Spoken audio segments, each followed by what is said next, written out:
네, 오늘 이제 7월 3주차 수업 시작해 보도록 하겠습니다. 중학교 2학년 논술이고요. 실전 논술 3-4의 챕터 3 정약용이 됩니다.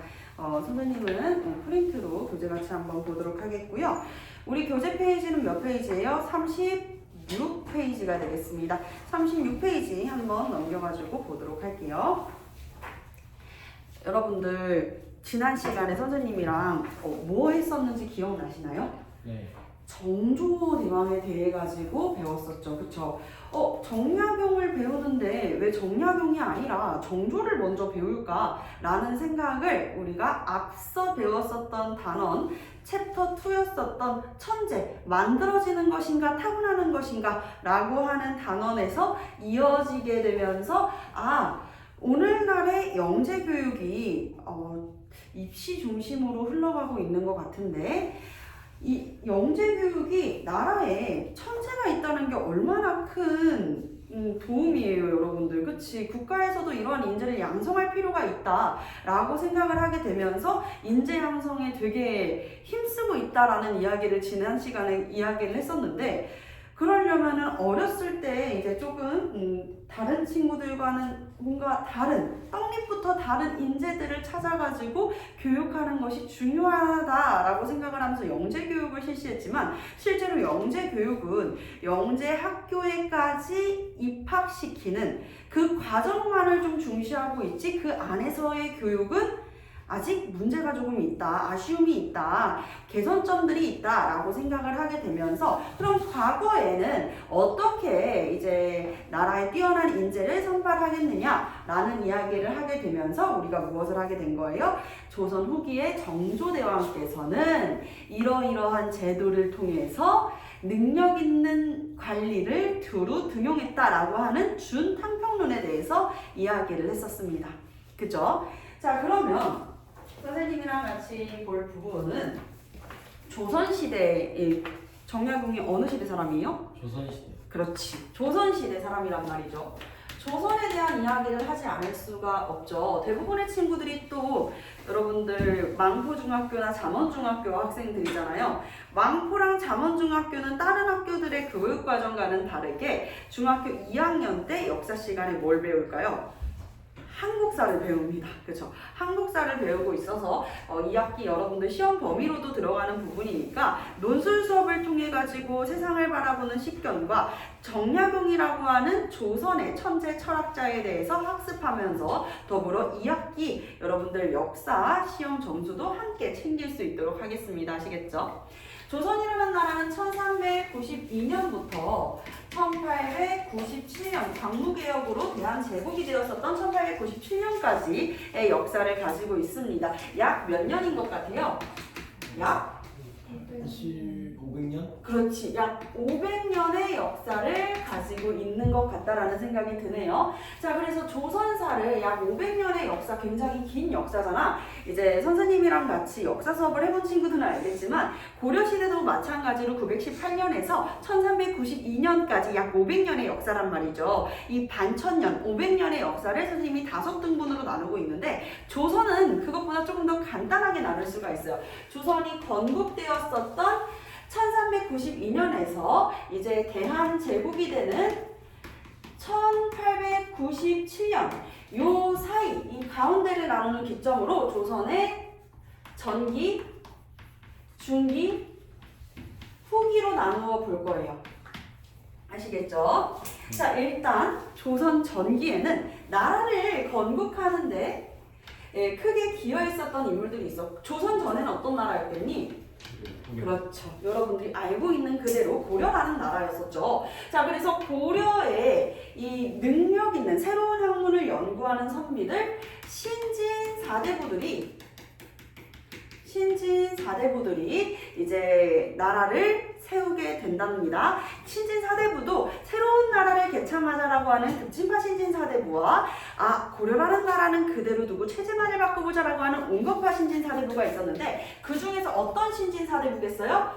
급진파 신진사대부가 된다라는 거지. 급진파 신진사대부의 대표적인 인물이 누구일까? 도전이 되겠습니다. 정도전과 그리고 신흥 무인 세력이었었던 조선의 태조가 되는 나라를 건국하게 되는 국왕 임금 바로 이성계가 같이 나라를 건국하게 되는 게 바로 조선이라는 나라였어. 조선 전기에는 어떤 모습이 보여줬겠어요? 새로운 나라를 만들었으니까 당연히 그 나라의 기틀을 다져야 될 것이고 나라의 통치 체제를 정비해야 될 것이잖아요. 그쵸? 정도전은 이제 왕도 정치를 추구했었던 민본주의를 토대로 왕도 정치를 추구하려고 했었던 조선의 성리학자였었단 말이야. 그러다 보니까 임금, 물론 중요하지. 임금도 중요하지만 실제로 나라를 운영하는 데 있어가지고 진짜 중요한 인물들은 신하라는 거야. 그래서 신권 중심의 이 국가 통치 체제를 이야기했던 사람이 바로 이 정도전이 되겠습니다. 자, 그러면서 우리가 한 가지 더 키워드, 신진사대부라는 것은 이전에는 이제 주류가 아니었었던 새로운 학문을 연구하는 선비들이라는 의미를 가지고 있는데 어떤 학문을 공부하는 사람들이냐? 일단 유학이라고 하는 공자님자 순자의 유학, 유교를 토대로 공부를 하는데 이 유학 안에 성리학이라는 게 있다라고 이야기를 했어요. 성리학은 이제 중국 남송의 주희, 주자라는 사람을 중심으로 집대성했었던 학문으로 인간의 본성이 곧 우주의 이치다 라고 하는 학문이었었다라고 이야기를 했었죠. 그래서 우리가 이것을 성리학이라고 이야기를 한다고도 얘기했습니다. 기억나시죠? 그래서 성리학에서 강조하는 세 가지가 있다면 일단 첫 번째는 무엇이냐? 첫 번째, 충성입니다. 국가에 있는 백성, 신하는 누구한테 충성을 다하는 것이에요? 왕한테. 그렇지. 임금한테 충성을 다해야 될 것이고 그러면 이제 집 안에서는 효도를 다해야 된다라고 이야기하는 것이죠. 부모님한테 잘하고 조상님한테 잘하고 효도를 다해야 된다. 거기에다가 이제 성리학은 특히나 연려사상이라는 게 있어가지고 집안의 여성들은 남편한테 잘해야 된다. 내조를 잘해야 된다. 이런 이야기까지 같이 이제 강조를 하게 되는 것이죠. 자, 그렇게 이제 조선 전기에는 대부분의 이제 선비들이 성리학을 공부를 하면서 국가를 다스리고 국가가 운영되는 토대가 성리학이 되었었다라는 것까지는 이해가 되셨죠? 자, 그랬다가 조선이 200여 년 동안 평화기가 지속이 돼요. 200년 동안 평화가 지속이 됐단 말이야. 이렇게 평화로운 나라들이 계속 이어져 가다 보면은 사람이라는 게 이제 국가도 어차피 그 안에 이제 사람들이 있는 거잖아요. 사람의 마음이 느슨해질 수밖에 없나 봐. 전쟁을 하면 할수록 우리가 무엇을 잘 정비해야 된다라는 생각을 할까요? 국가. 그리고 그 국가를 지키는 왕. 아니 정권? 군대. 그치. 군인을 우리가 열심히 잘 정비를 하고 군대를 양성해야 된다라고 생각을 할 텐데 200여 년 동안 지속되는 평화로 인해 가지고 군대, 이 군열이 굉장히 문란해집니다. 무조건 16세 이상부터 60세 양이는 다 군대를 가야 됐었는데 이 당시에 나 그냥 군대 간 걸로 해줘. 야, 나 이거 줄 테니까 군대 간 걸로 퉁쳐. 야, 걔동안 내가 돈 줄 테니까 너가 대신 군대 가라. 이런 일들이 이제 일어나게 되면서 군역의 문란으로 나라의 이제 군대가 굉장히 좀 쇠퇴하고 있었을 때 그때 일어났었던 사건, 조선 중기에 커다랐던 두 사건이 있습니다. 첫 번째는 이제 우리 한반도 남부에 있는 나라가 최초로 부산진이라고 하는 곳을 공격하고 침입하게 되면서 부산진이 함락되며 약 7년간의 전쟁이 이어지게 되었는데요. 바로 임진왜란이 되겠습니다. 1592년에 임진왜란이 일어나게 되고 그리고 이후에는요 이제는 북쪽으로 남쪽으로 일본을 몰아내고 나니까 이번에는 한반도의 북쪽으로 누가 침입을 하는 거야? 여진족, 만주족, 청나라가 침입을 하게 됐었던 병자호란. 그렇죠. 병자호란이 일어나게 됩니다. 선생님 그냥 전쟁이 일어난 거네요. 우리가 역사를 글로만 배우면 안 된다라고 생각을 하는 것 중에 하나가 글로 배우니까 그 당시에 이제 삶의 무게가 크게 와닿지가 않는 것 같아. 이 양난을 거치게 되면서 우리 조선 사회가 크게 변하게 됩니다. 어떻게 변하냐면요. 이제 수도를 중심으로 방어하는 게 그것만이 우선될 게 아니다. 어쨌든 외세가 침입을 하려면 지방으로 침입을 할 거 아니에요. 그래서 이 외세 침입을 막기 위해서 변방의 치안을 방비하는 비변사라고 하는 임시 군사시설을 상설화시켜서 전국 곳곳에다가 이 비변사를 설치를 하게 되었어요. 그리고 우리 군대도 다시 정비할 필요가 있겠다라고 생각을 해가지고 강제로 군대를 가게 했었던 이 징병제 체제의 조선 전기의 중앙군 체제에서 이후에는 직업군인 체제가 됩니다. 직업군인. 군대를 갈 사람들, 직업군인, 군인 할 사람들 따로 모아요. 그리고 거기에다가 그럼 이제 군대 안 가도 되니까 좋은 거 아니에요? 그러면 군대 안 가도 돼. 군대 갈 사람 손 이러면 누가 가겠어요? 그죠? 그러니까 군대를 안 갈 거라면 16세 이상부터 60세까지의 양인들, 이 사이에 있는 양인들이라면 군대 안 갈 거야? 그럼 그 대신 세금을 내 라고 하면서 이제 군역의 의무를 세금으로서 물었었다라는 이야기 이렇게 흘러가게 됩니다. 또한 전쟁이 끝이 나면은 누가 가장 힘들어질까요? 군인. 백성의 삶이 굉장히 힘들어지겠죠. 실제로 많은 사람들이 병들거나 죽거나 다쳤고, 그리고 이 나라의 국토, 두 전쟁이 다 어디에서 싸운 거야?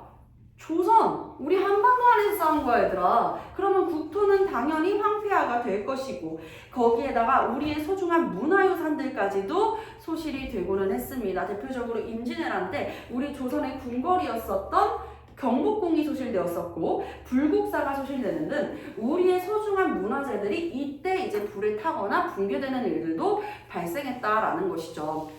그리고 나서는 이제 조선 중기에 이러면 안 되는데 어떻게 해가지고 나라를 좀 제대로 만들어야 되지 않겠어 하면서 전쟁 이후 이 전후 사태를 수습하기 위해서 전후 수습을 놓고 굉장히 또 의견이 갈리게 돼요. 임진왜란의 선조 다음이 어떤 왕이에요?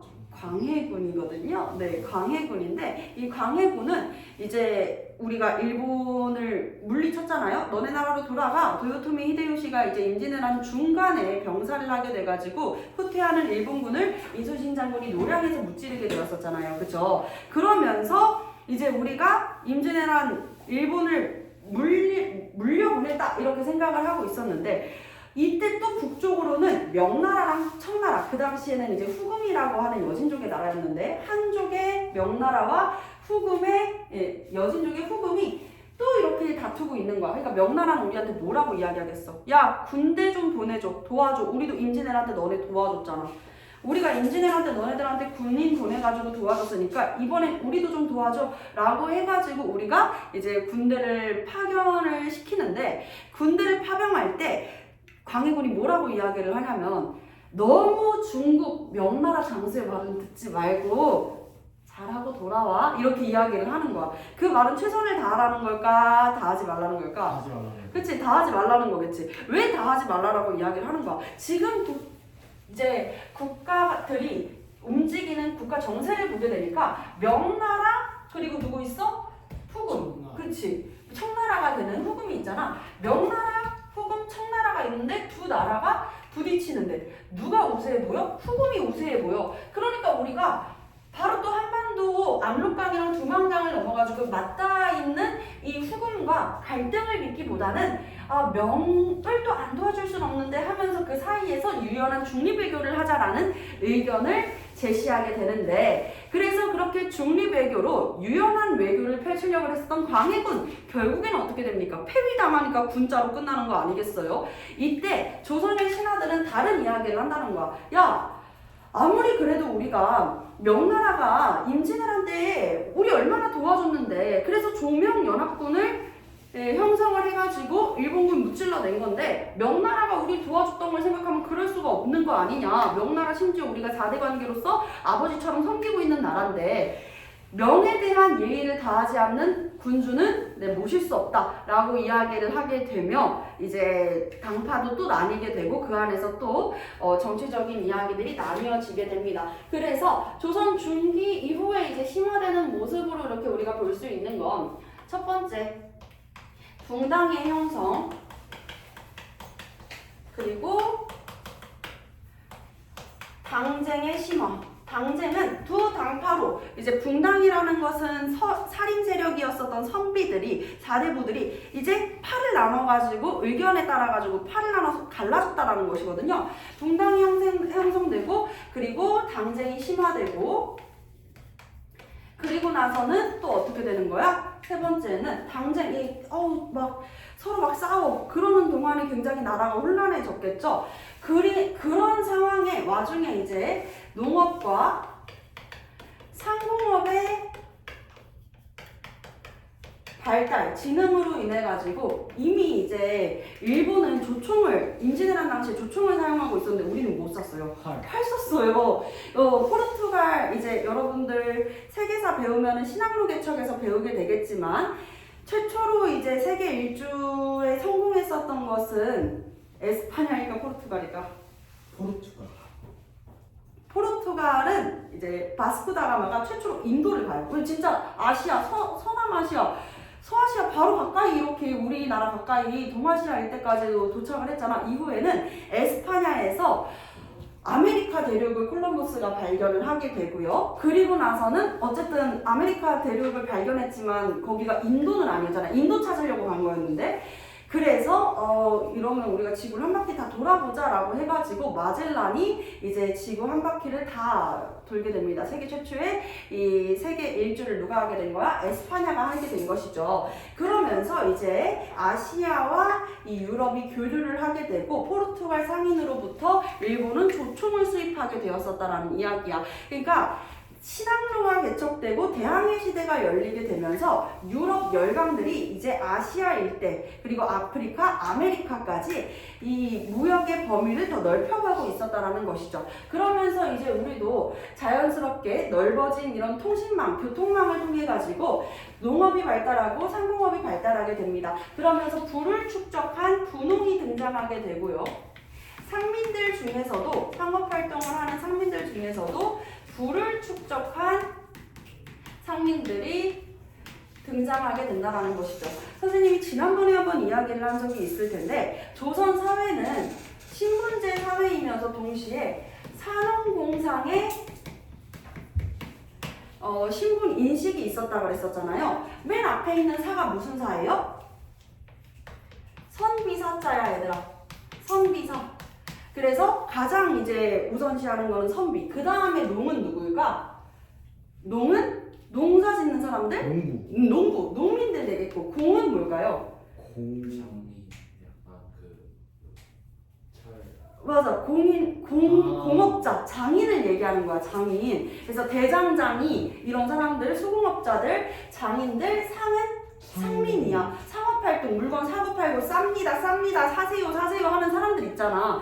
계양상련처에서 이렇게 상업활동을 하는 사람들. 그러면 가장 인식적으로는 누굴 천하다라고 생각했대?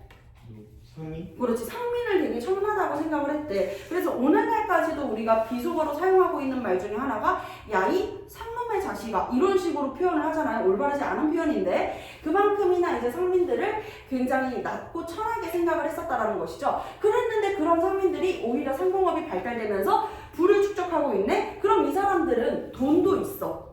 응? 안정적인 생활을 영위하고 있네? 근데 사회적으로 나보고 천하다는 인식이 있어요. 그러니까 여러분들이 만약에 상민이나 이런 공업활동을 하는 장인이라면 어떻게 할 것 같아요? 신분을 사죠. 그쵸? 신분을 사겠죠? 그러면서 이제 신분제가 혼란해지는 시기가 또 찾아오게 된다라는 이야기입니다. 자, 이렇게 조선 중기에서 이제 후기로 넘어가게 되면서 당쟁과 이 붕당의 형성으로 당쟁이 심화되고 이후에는 백성들의 삶은 전쟁으로 인해서 힘들어지는 사람들도 있었지만 일부, 정말 극히 일부의 농민들 지주, 자영농들은 분홍이 되거나 혹은 부를 축적한 상민들도 있었다. 상업활동이 활성화됐다. 이런 내용으로 기억할 수 있어요. 자, 붕당의 형성 짤막하게 설명드립니다. 조선에 이제 태정, 태세, 문단세, 예성 하잖아요. 태정, 태세, 문단세, 예성까지 하면 몇 대 왕일까? 몇 대 왕이에요? 왜 안 세봐? 태정, 태세, 아홉 번째? 태정, 태세, 문, 단, 세, 예, 성. 아홉 번째. 아홉 번째? 예. 아홉 번째 왕이 누구야? 성종이 되는 것이죠. 그쵸? 이 성종이 당시에 이제 정계를 꽉 잡고 있었던 훈부 세력들을 견제하기 위해서 온건파 신진 사대부로 형성이 되어 있었던 살인 세력을 정계에 등용하고 이후에는 이제 선조 때 이 살인 세력이 정계를 장악하게 되고 주도하게 되고 동인과 서인으로 나뉘어지게 됐어. 이거 처음 듣는 얘기는 아니지? 왜 우리가 지난 이 3-3 교재에서 남명주식 선생님 얘기했을 때 한 번 더 언급을 했었거든요. 자, 그러다가 이 동인도 이제 북인과 남인으로 나뉘어지게 됩니다. 자, 그러면서 이 부분을 볼 수가 있다라는 거예요. 북인은 광해군이랑 같이 축출이 돼버렸어. 광해군을 지지했었던 세력이었거든. 근데 광해군이 군자로 끝나는 왕이잖아요. 왜 군자로 끝나는 왕이에요? 왕의 자리에서 끌어내려졌기 때문이에요. 그렇기 때문에 광해군과 함께 북인은 축출됐으면 정계는 누구만 남아있는 거야? 서인이랑 남인만 남아있는 것이죠. 그쵸? 자, 그러면서 이제 서인과 남인들이 엎치락 뒤치락 싸웠었던 사건, 예송논쟁 1차와 2차, 그리고 환국, 세 번의 환국이 발생합니다. 이 환자는요, 뒤집힐 환자를 써가지고 나라가 완전히 뒤집혀버려. 완전히 혼란해져. 그런 이야기를 하게 되는 것이거든. 경신환국, 기사환국, 갑술환국으로 총 세 번의 환국이 일어났습니다. 자, 보세요. 예송논쟁은 인조의 아들이었었던 복림대군 효종께서 왕위에 올랐었는데 얼마 되지 않아가지고 돌아가시게 되거든요. 아니, 내 아버지를 이 오랑캐, 호족들, 오랑캐 놈들한테 뭐 고개를 조아리게 하다니 진짜 청나라 가만 안 둘 거야 라고 하면서 이제 북벌론이 대두되었었는데 북쪽을 벌하자!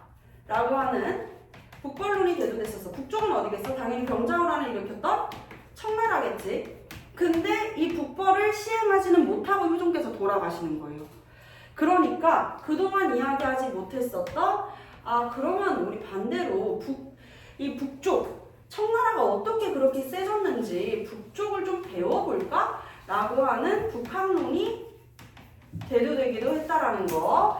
자, 그러면서 이제 예송논쟁은 효종께서 일찍이 세상을 떠나시니까 효종의 어머니보다도 이제 세상을 먼저 떠나게 된 것이죠. 그래서 장렬왕후 조씨, 자의대비가 우리 임금이 세상을 떠나면은 선생님이 지금 오늘 입고 있는 옷처럼 새까만 이 상복을 입고 있어야 된단 말이죠. 그러니까 상복을 입는 기간을 몇 년으로 할 것인가를 두고 3년, 1년으로 대립하게 돼요. 자, 1차 예송논쟁 때는요, 장렬왕후 이 자의대비를 상복 입는 기간 1년으로만 합시다. 서인이 승리를 하게 되는데 이후에는 효종의 비까지 세상을 떠나게 됐을 때는 남인이 주장하는 1년이 수용이 되게 되면서 2차 예송 때는 남인이 우세하게 됩니다. 그래서 정계를 남인이 주도하게 되었었고요. 그 뒤에서 서인이 참여하는 양상을 띄었었는데요. 그러다가 얼마 안 돼가지고 또 뭐가 발생한다고? 나라가 뒤집혀 버린다고요. 당파들이 엎치락 뒤치락 싸운다고요. 이 환국이랑 맞물리게 되는 게 여러분들 한번 드라마로 본 적 있을 거야.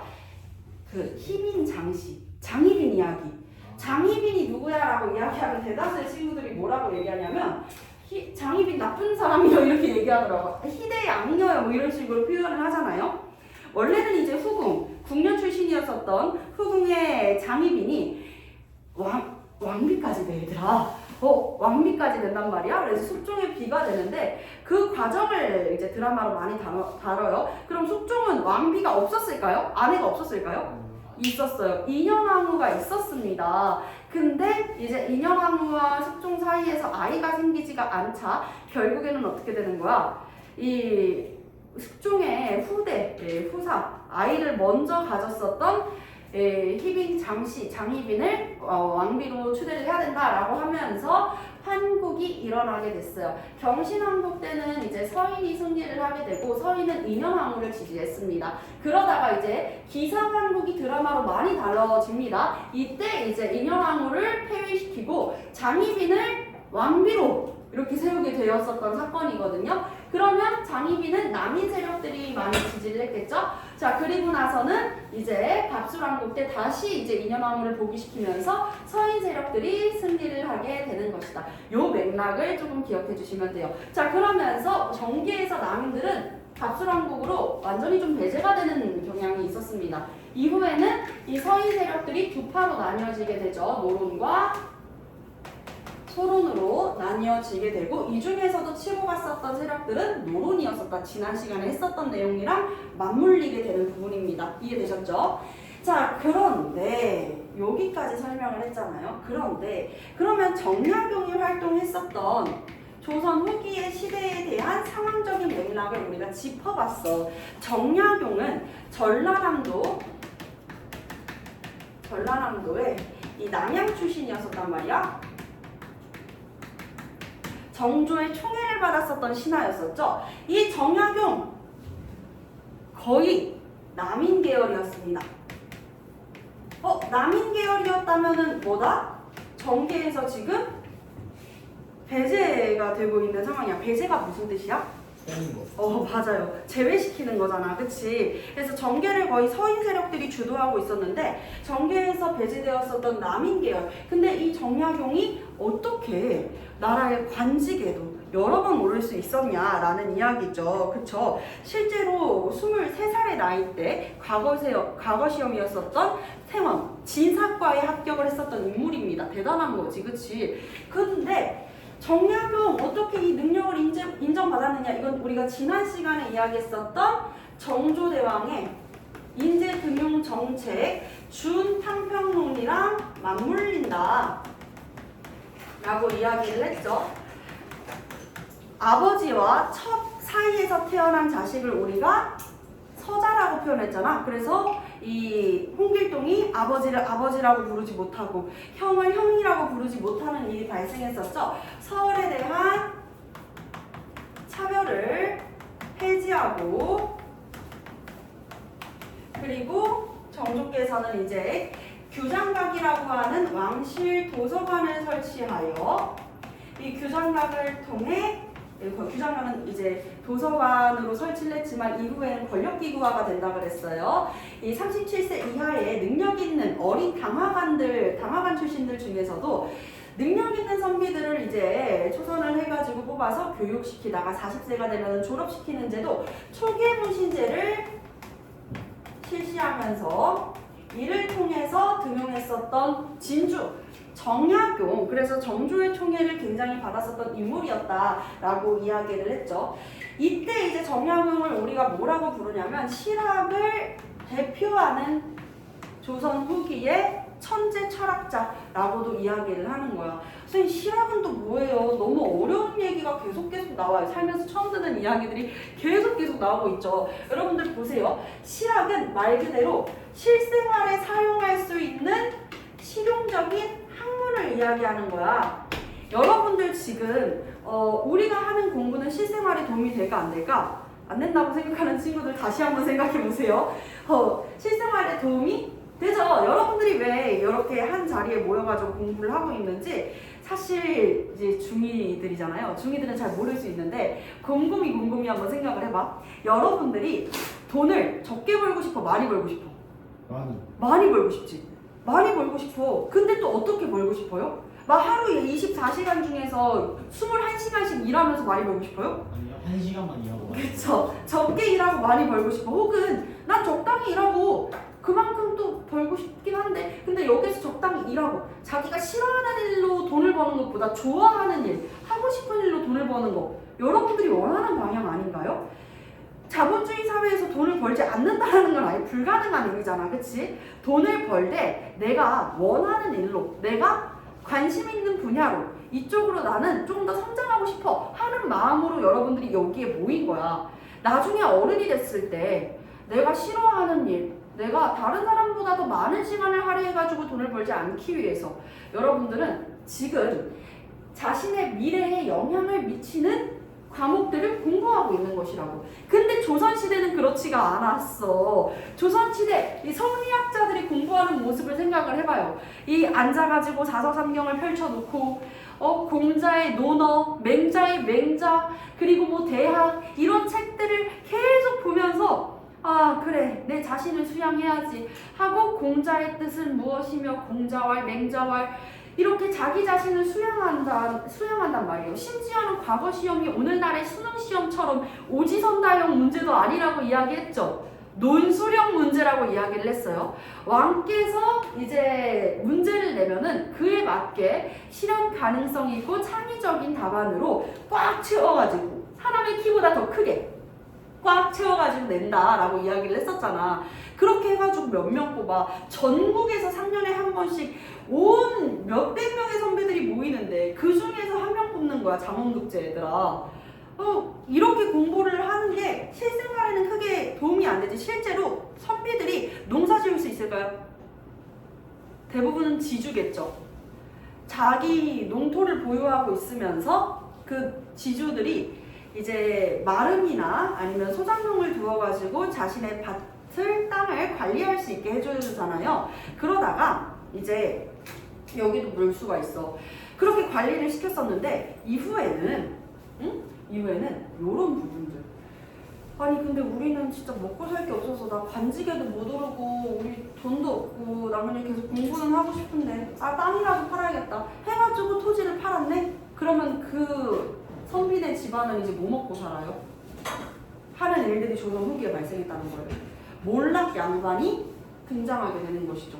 그래서 나중에는 이 양반들이 어떻게 해? 자신의 족보를 사는 거야. 부를 축적한 군홍이나 상민들한테 자기 신분, 요거 집의 가문들 족보를 돈 주고 파는 일들이 발생한다라는 것이죠. 자, 그러면서 우리는 문제점을 좀 들여다볼 필요가 있어요. 야, 그러면 밥 먹여주는 학문도 아닌데 우리가 굳이 계속 공부를 할 필요가 있냐? 기왕 할 거라면 백성들의 삶에 도움을 주고 실생활에 도움을 주는 실용적인 학문을 연구하자라고 이야기하는 거야. 백성들의 실생활에 도움을 줄 수 있는 거.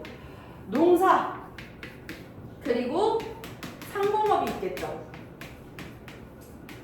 실제로 이제 농업, 이 농사를 중심으로 개혁해야 된다라고 주장했었던 사람들을 우리가 중농학파라고 이야기를 하고요. 중농학파. 이 중농학파의 대표적인 인물로는 유형원, 그리고 성사설의 이익, 그리고 우리가 지금 배우고 있는 정약용이 있습니다. 상공업의 진흥과 부흥을 이야기했었던 인물들은 우리가 중상학파라고 이야기를 하는데요. 중상학파의 대표적인 인물은 유수원, 그리고 홍대용, 지전설을 주장한 홍대용, 그리고 박제가, 그리고 여러분들 이미 국어 시간에 익히 들어가지고 잘 알고 있는 인물 있죠. 양반전과 호질, 그리고 열하일기의 저자였었던 박지원, 그치? 박지원 등이 이 당시에 이제 실학자, 중상학파였었다라는 이야기지. 박지원은 실제로 이제 양반 사회를 비판하기도 했어. 스스로도 사회적 지배층인데 어떻게 비판해? 우린 허생전을 배웠잖아요. 허생전에 보면은 허생의 모습이 딱 그래. 허생이 책을 읽으면서 작품이 시작을 한단 말이죠. 계속 글을 보고 있습니다. 그러니까 아내가 어떻게 해요? 우리 지금 먹고 살 것도 없는데 당신 계속 그 책만 들여다본다고 뭐 해결이 됩니까? 나가가지고 밭을 갈던지, 정 안 되겠으면 물건이라도 만들어서 팔던지, 안 되겠으면 물건이라도 어떻게 좀 이렇게 해야 될 거 아니에요? 이렇게 얘기하니까 허생이 알겠어요 하고 책을 이렇게 덮고 나서게 되는 그 이제 이야기를 담고 있잖아요. 이렇게 양반들의 사회가 너무 허례허식을 중심으로 지식, 물론 공부하고 자기를 수양하는 거 정말 중요하지. 다만 이게 실생활에 도움이 되냐. 능력이 있는 선배들이라도 계속 앉아가지고 집구석에서 공부만 하고 있으면 뛰어난 인재도 세상에 알아볼 수가 없게 된다. 이런 이야기를 했었던 거야. 자, 그래서 이제는 우리 실생활에 도움이 되는 학문을 하자라고 이야기했었던 게 정약용이 됩니다. 하지만 많은 대다수의 이제 사회적 지배층이었던 사대부들은 이 실학을 좋아하지 않아요. 왜 좋아하지 않을까? 성리학을 중심으로만 생각을 했기 때문에 실학? 이건 또 뭐야? 이상한 거야. 라고 생각을 했었거든요. 그래서 이 정약용은 유교적인 우리 가장 기본이 되는 전통을 중시하되 실학과 서양 서양의 학문을 수용할 필요가 있다. 중심으로 우리가 발전시킬 필요가 있다라고 이야기를 합니다. 자, 그래서 서양의 학문을 우리가 줄여가지고 뭐라고 불러? 서학이라고 불러. 서학이라는 이름으로 우리나라에 들어왔었던 종교가 있죠. 뭐예요? 네, 천주교가 됩니다. 크리스트교가 들어오게 되는 것이죠. 자, 크리스트교가 우리 조선에 처음 들어왔을 때는 환영을 받았을까? 홀대를 받았을까?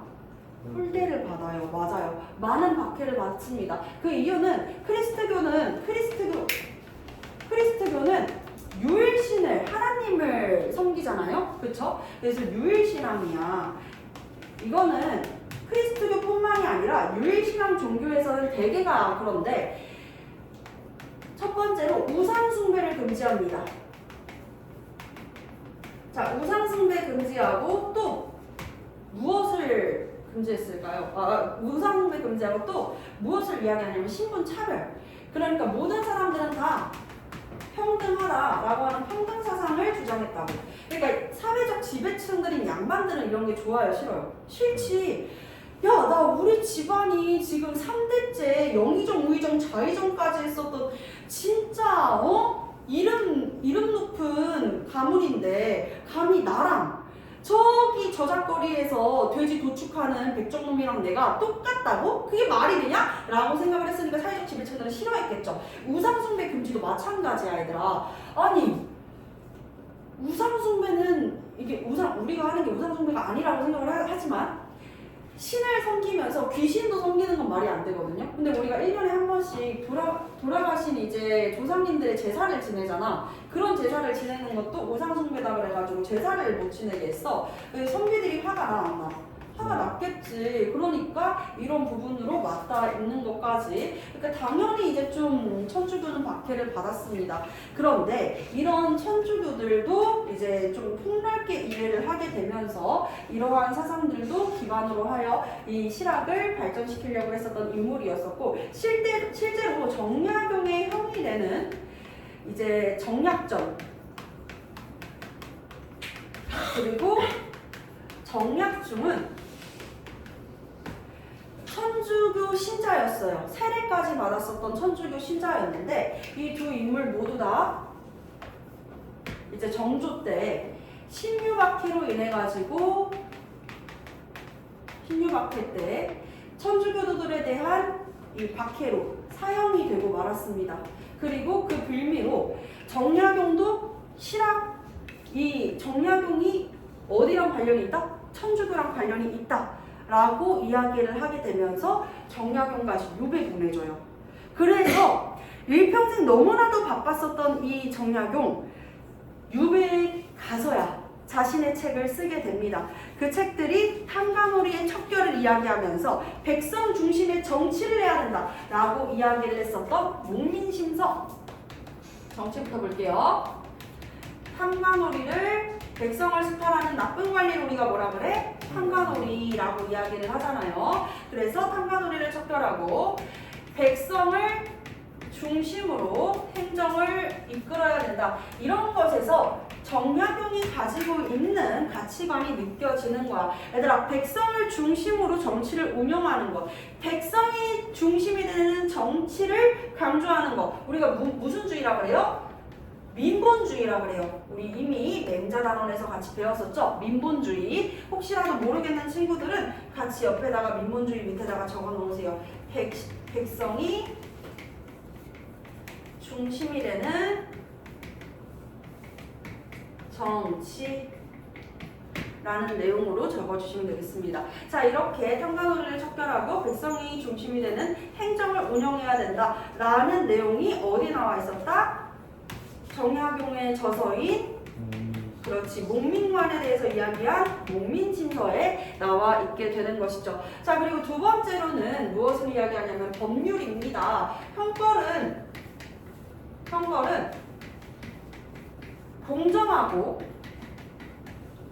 공정하게 이제 우리가 죄를 물어야 될 거 아니야. 공정하고 명확해야 한다. 명확해야 함. 흠흠심서입니다. 흠흠심서. 그리고 법률이랑 행정에 관리해가지고 관료들을 관리하고 관료를 선발하는 이 관료제도의 개혁의 필요성을 이야기를 했어요. 관료제도 개혁 필요성 주장. 개혁의 필요성을 주장하는 경세육포. 실제로 초계문신제 출신이었지만 어디 적었더라? 아 여기 있다. 초계문신제 출신으로 등용되었었던 이 정약용. 그런데 나중에는 초계문신제를 반대하는 모습도 보여줍니다. 경세육포. 그리고 이제 여러분들 과학기술로는 너무 잘 알고 있는 게 있죠? 정약용이 무엇을 설계하고 축조합니까? 수원 화상 설계와 축조 기기도서를 통해 가지고 거중기를 만들어 화성 축조에 큰 뒷받침이 되었습니다. 이것뿐만 아니라 나중에 이제 중농학파 이야기할 때 여러분들 고등학교 때 배우겠지만 농사도 마찬가지로 백성들의 삶이 되는 중심이 되는 이 농사를 어떻게 해야 되냐라고 했을 때 마을의 공동단위 경작을 이야기하는 여전론을 주장하게 되는 모습까지. 그래서 정약용은 사실 하나의 분야에서만 천재가 아니라 진짜 백성을 사랑하는 이 민본주의 그리고 실사고시라는 건 눈에 보이는 현상을 초점을 맞춰가지고 우리가 참된 것을 알아가야 된다, 참된 것을 탐구해야 된다라고 이야기를 하는 게 바로 실사고시가 되거든요. 여기 적어봅시다. 정약용의 이름 위에 실사고시. 눈에 보이는 현실을 바탕으로 참된 것을 연구한다. 실사고시. 이렇게 백성들의 삶을 들여다보고 현재 이제 조선 후기의 모습을 어떻게 이끌어가야 되는지 이야기를 했었던 인물인 것이죠. 자, 우리 다음 페이지 한번 보기 전에 같이 한번 읽어보겠습니다. 36페이지. 너무 선생님만 얘기했네요. 그쵸? 선생님이 첫 번째 문단이랑 두 번째 문단을 빠르게 읽어보겠습니다. 세 번째 문단, 목소리가 큰, 누가 목소리가 클까? 그러면 세 번째 문단은 목소리가 큰 일상이가 읽어주시고요. 네 번째, 다섯 번째 문단은 그럼 번호가 읽어주시면 되겠습니다. 선생님 첫 번째 문단부터 갈게요. 다산 정약용 탄생 250주년을 맞은 2012년 유럽 철학계 학자 등 국내외 학자 50여 명이 모여 다산 내 사상을 조명하는 국제학술회의가 열렸습니다. 이에 앞서 유네스코는 다산 정약용을 루소, 헤세 등과 함께 한국인으로는 최초로 세계의 문화인물로 선정하고 2012년 다산 탄생 250주년 기념의 해로 지정하게 되었습니다. 세계가 인정하는 석학, 정약용은 실학을 집대성한 조선 후기 학자입니다. 실학을 집대성한 학자답게 정치, 경제, 역사, 지리, 문학, 철학, 의학, 건축, 교육학, 군사학, 자연과학 등 거의 모든 분야에 걸쳐가지고 500여 권의 방대한 저술을 남겼습니다. 세계적으로도 그토록 높은 수준으로 다양한 분야에 몰두한 인물은 찾기 어렵습니다. 밑줄 한번 쳐봅시다. 높은 수준으로 다양한 분야에 몰두한 인물을 찾기 어렵다.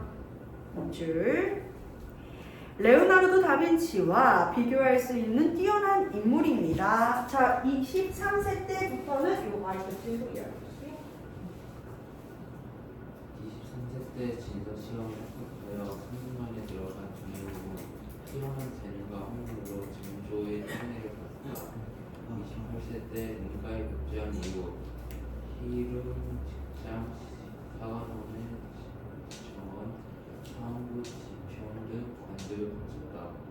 수원한 건설을 책임자로 일항로 거중기를 만들었으며 암행어사로 나타나는 백성들의 공분을 목격하여 공직자의 책임과 의무를 절실하게 깨달았다.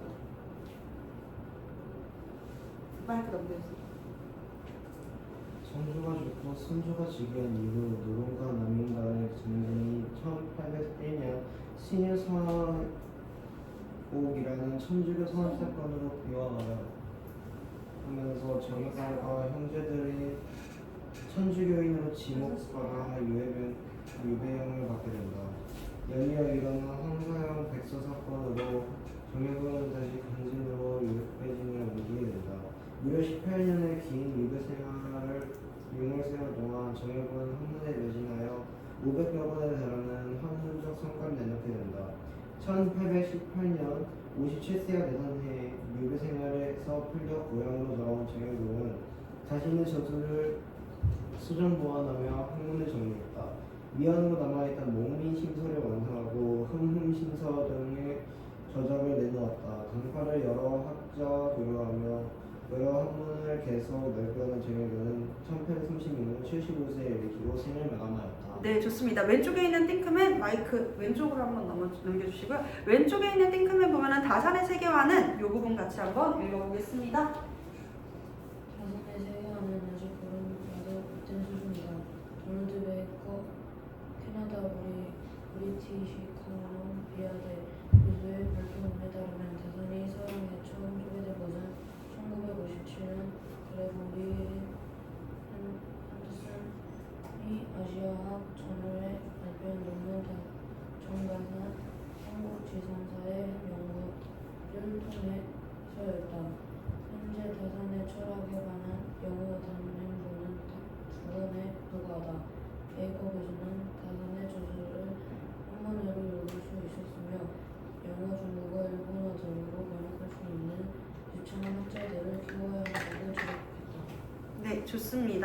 자, 이렇게 우리 친구들이 다 같이 읽어주셨는데요. 다음 페이지를 보게 되면은요.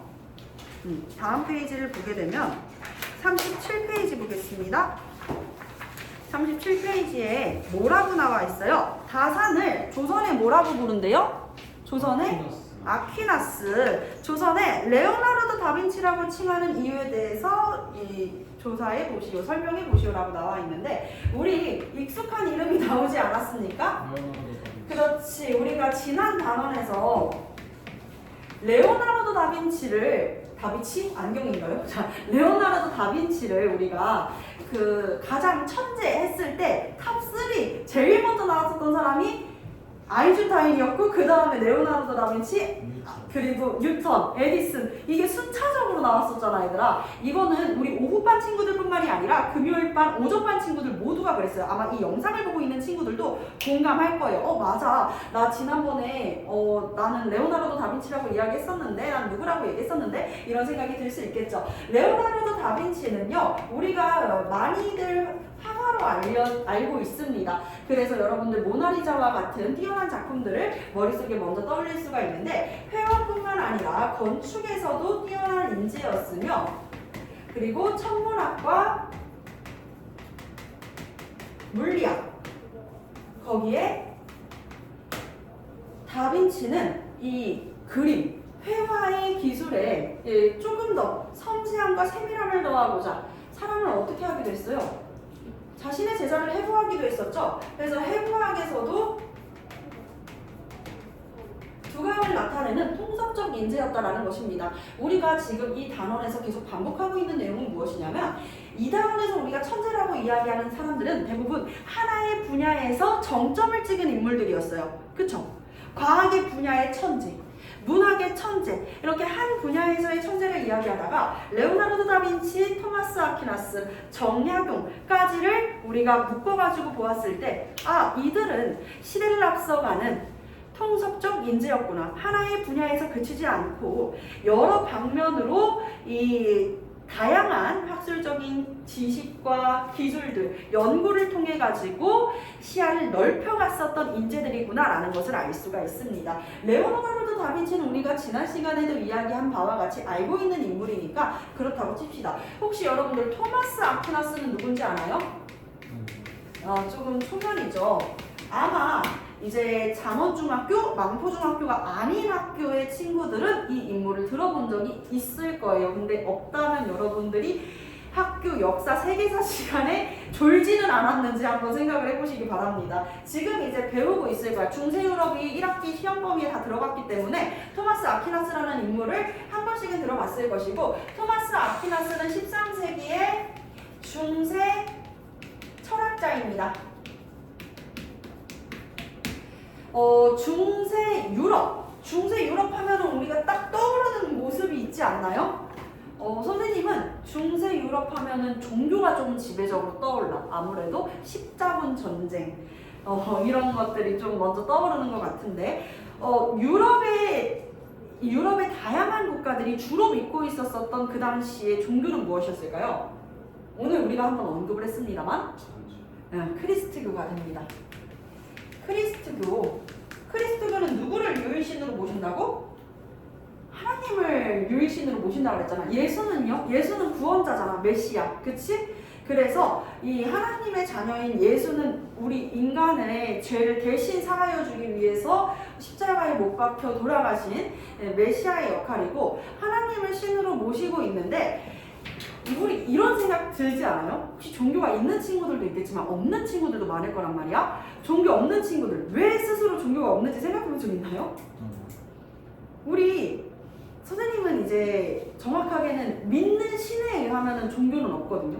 근데 나는 왜 종교가 없을까를 그 나이 때부터 되게 열심히 생각했어. 교회도 다녀보고 성당도 다녀보고, 실제로 중학교 때는 학교 옆에 바로 절이 있어가지고 학교 끝나면 가방 내려놓고 절에 가서 108배를 하루에 한 번씩 하고 이렇게 왔었단 말이야. 근데도 신앙심이라는 게 안 생겨. 왜냐면 내 마음속에는 의심이 더 커. 하나님은 정말 있는가? 부처님은 정말 있었는가? 라고 하는 궁금증이 더 크게 들었었다는 거지. 그러면 이때는 하나님이 있는가? 라고 하는 질문에 뭐라고 답했을 것 같아요? 중세 유럽에는? 크리스트교를 믿는 사람들이라면? 있다. 근데 어떻게 있다는 걸 증명할 수 있는데라고 이야기하면 뭐라고 얘기할 수 있어? 마음속에 존재하게. 야, 너는 예수님의 자녀. 너 하나님의 자녀인데 예수님이 너의 잘못을, 너의 죄를 대신 이 짊어지고 십자가에 못 박히셨는데 그 존재를 의심한단 말이야? 너 지옥 간다. 이런 이야기들이 거의 주를 이루었습니다. 그러다 보니까 대부분 무슨 생각을 해요? 두렵기 때문에 종교를 믿는 경우들도 있었겠죠. 그래서 하나님은 정말 있을까? 정말 있을까? 계실까? 라고 하는 그 질문에 이제 이성적으로 대답하는 사람이 있었으니 그가 바로 토마스 아퀴나스라는 거야. 그전에는 이제 신앙이라고 하면은 강한 신앙심, 무조건적 믿음을 중요시 생각을 했는데, 토마스 아퀴나스는 하나님의 존재를 이성적으로도 설명할 수 있다 라고 이야기를 하면서 오늘 이제 마지막이 되는 부분, 매우 중요한 부분입니다. 이성과 신앙의 조화를 추구했었던 중세 신학 철학자가 되겠습니다. 추구하며 그동안 이제 고대 아테네 철학자 대표적인 인물은 우리가 소크라테스, 아리스토텔레스, 플라톤 들어봐서 알고는 있죠, 그렇죠? 근데 그 중에서도 우리 인간이 다른 동물이랑 구별되는 이유가 있다라는 걸 굉장히 근거 있고 타당하게 이야기한 사람이 있어. 바로 아리스토텔레스거든요. 왜 우리 인간이 다른 동물과 구별되는 존재인가? 라고 하는 질문에 우리 인간은 이것을 보유하고 있기 때문이다 라고 이야기를 합니다.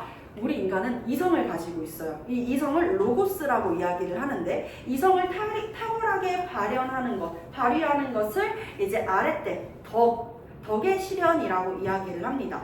여러분들, 선생님은 아무리 말을 안 듣는 초등학생 친구들, 중학교 친구들, 고등학교 친구들도 수업하는 데 있어가지고 크게 어려움이 없어요. 여러분들 막 수업 안 듣는다고 싫어, 집 갈래? 하면서 딴 데 쳐다보고 있어도 여러분들을 가르칠 수 있는, 이 칠판을 등질 수 있는 이 상황에 대해서 저는 매번 감사합니다. 여러분들이 오늘 수업 너무 많은 것들을 얘기했다고 진짜 뭐라는 거야 이렇게 생각할 수도 있겠지만, 집에 들어가서 생각했을 때 떠오르는 단어들이 있다면, 혹은 여러분들이 2학기에 들어갔을 때 역사 시간에라도 뭔가 떠오른다면, 고등학교 1학년이 됐을 때 통합사회 시간에 뭐라도 떠올랐다면, 아니면 도덕 시간에 정약용을 토대로 테스트를 봤는데, 수행평가를 봤는데 떠오르는 게 있다면 난 그것만으로도 이 수업은 이미 100점짜리다 라고 생각을 하고 있거든요. 근데 선생님이 돼지들을 대상으로 돼지, 꿀꿀, 강아지, 멍멍, 병아리, 삐약삐약 모아놓고 수업하면은 할 수 있을까요?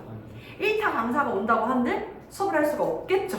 그치? 왜? 동물들은 이성이 없는 존재라는 거야. 우리는 옳고 그름을 판단할 수 있는 이성이라는 게 있어. 그래서 여러분들이 지금 집에 가고 싶고 배도 고프고 졸리고 피곤한데 뭐 하고 있어요? 아, 오늘 선생님이 영상 찍고 있다고 했으니까 수업 조금 늦어지는데 얘기할 수 없겠다. 아, 조금만 더 기다리자 하면서 여러분들이 얌전하게 기다리고 계시는 거 아니겠습니까? 그러는 것처럼 우리 인간은 이성이라는 것을 가지고 있어. 때문에 이성과 신앙심을 떼놓고 분리시켜가지고 보지 말자라는 거야. 과학의 발전이 신의 존재를 부정하는 것이 아니라 과학의 발전, 오히려 우리는 이성적으로, 논리적으로 신의 존재를 입증할 수 있다라고 이야기를 했었던 인물인 것이죠. 자신의 전서, 이 토마스 아퀴나스의 신학 대전을 통해서 이야기를 합니다. 5가지의 근거를 들어서 신이 존재하는 이유를 5가지로 증명할 수 있겠다라고 이야기를 했는데요. 움직이는 모든 것은 누군가 처음에 움직였기 때문에 움직이는 것이다. 되게 어떻게 보면 당연한 이야기잖아. 이런 생각을 해볼 수가 있는 거야. 생명체들이 등장하고 지구가 이제 자전과 공전을 반복하기 시작했을 텐데 그 시작은 누군가 만든 것이다 라고 이야기를 하는 운동의 원리를 이야기했었던 것 토마스 아퀴나스. 2번째 근거도 굉장히 재밌는데요. 원인이 없으면 뭐도 없을까? 결과도 없다. 이게 이제 토마스 아퀴나스가 이야기했었던 존재의 원인, 신이 존재하는, 하나님이 존재하는 2번째 이유가 되겠습니다. 그리고 3번째, 우리는 굉장히 필연적 존재거든요.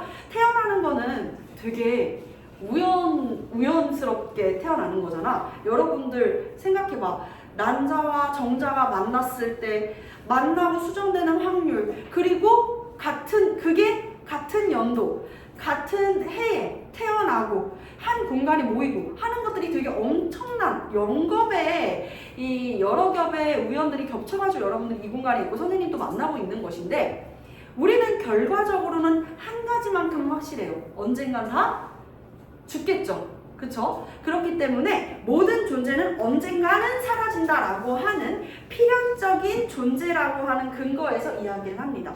왜 신이 인간을 만들고 모든 생명체들이 사라지는 존재로 만들었는가에 대한 이야기와 이것도 가능하죠. 더 좋은 것과 덜 좋은 것을 비교할 수 있는 것.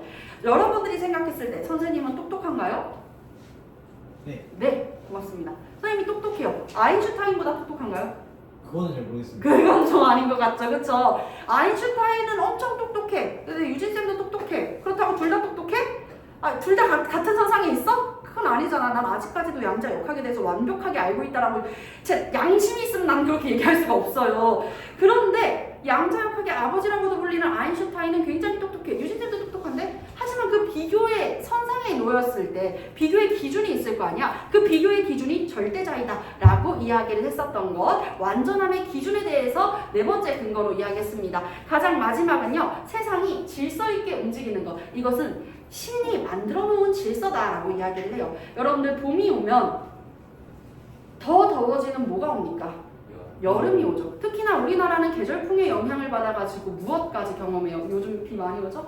장마까지 오게 되죠. 그리고 나서는 가을이 오고 모든 이 동식물들이 잠에 드는 겨울까지 오게 돼요. 이건 누가 약속해 놓은 게 아닌데 매년 반복되고 있죠. 이러한 세계의 질서는 하나님이 만든 것이다. 절대자가 만든 것이다. 라고 이야기를 하면서 이성을 통해서 이 신의 존재를 설명할 수 있다. 라고 이야기하며 이성과 신앙의 조화를 최초로 이야기했었던 인물 바로 토마스 아퀴나스가 되겠습니다. 자, 우리는 이렇게 다산 정약용 정말 뛰어난 인물이야. 어느 한 분야에서만 두드러진다라고 이야기하기 어려울 정도로요. 정치, 법률, 행정, 과학기술, 농사까지도 실학까지도 우리 백성의 삶을 중심으로 하여금 현실에서 눈에 보여지는 현실의 것들을 토대로 참된 것을 추구했었던 실사고시의 철학자 정약용. 이 모두가 통섭적 인재였다라는 것을 이해해 볼 수가 있었습니다. 자, 오늘 이제 숙제 말씀드리면서 수업 끝낼 것인데요. 우리 숙제는 37페이지. 선생님이 수업 중에서 숨가쁘게 나간 내용들이 37페이지에 들어갈 수 있는 내용들이 되는데요. 이것만으로는 여러분들한테 부족함이 있을 수 있을 것 같아 오늘 수업 내용을 선생님이 준비한 내용 토대로 해가지고 블로그에 잘 기재해 드리도록 하겠습니다. 자, 그리고 40페이지 볼게요.